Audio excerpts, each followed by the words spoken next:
kam bërë një herë një diskutim kur flitej do hym, nuk do hym, do hapim negociata, s'do hapim negociata në një media, edhe kam thënë që shikon, ne në Europë vim me vlerat tona, që janë vlera të shtuara ndaj vlerave perëndimore. Dhe diku kam lexuar një koment që megalomania e socialistëve për të thënë që ne kemi vlerat tona. Ne I kemi vlerat tona. Ne vim me historinë tonë, me gjuhën tonë, me lashtësinë tonë. Sigurisht na duhet të vlerësohemi edhe për atë që do të bëjmë në të ardhmen, dhe sa mirë do dim të rrim tek familja europiane, po ndërkohë vlerat tona ne nuk mund as t'i mohojmë dhe as t'i nënvlerësojmë. Pa qenë fare megaloman, pa qenë fare, pa pranuar fare që jemi kërthiza e botës. Ja. Fare, kemi, atë pjesën po në atë që kemi, ne shkojmë tek shoqëria europiane me vlerat tona të shtuara. Po ta sjell një fakt për vlerat për shembull. Unë shkova pas të kisha pa këtë kalane top tanzëve. Dhe kanë bërë një hotel aty mrekulli. Po, e di, është një supervisor që e menaxhon atë, një zonë. Një mrekulli.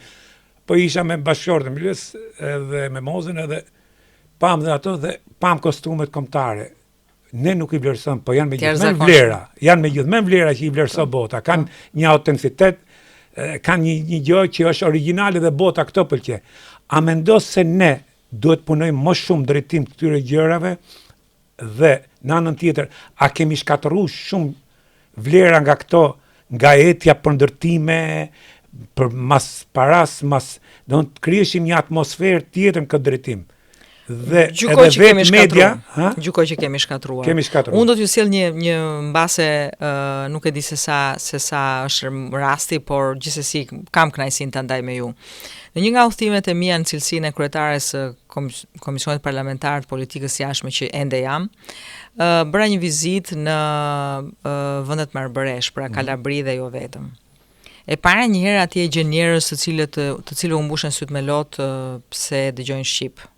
Kjo është akoma një gjë e jashtëzakonshme.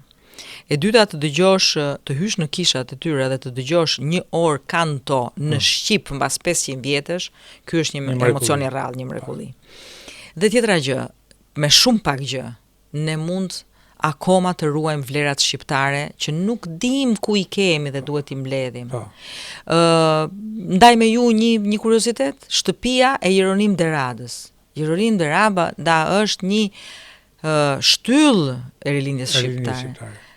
Shtëpia është në ditën e vet më të keqe. Po shtëpia Lulë Gorakuqit. Që është fare.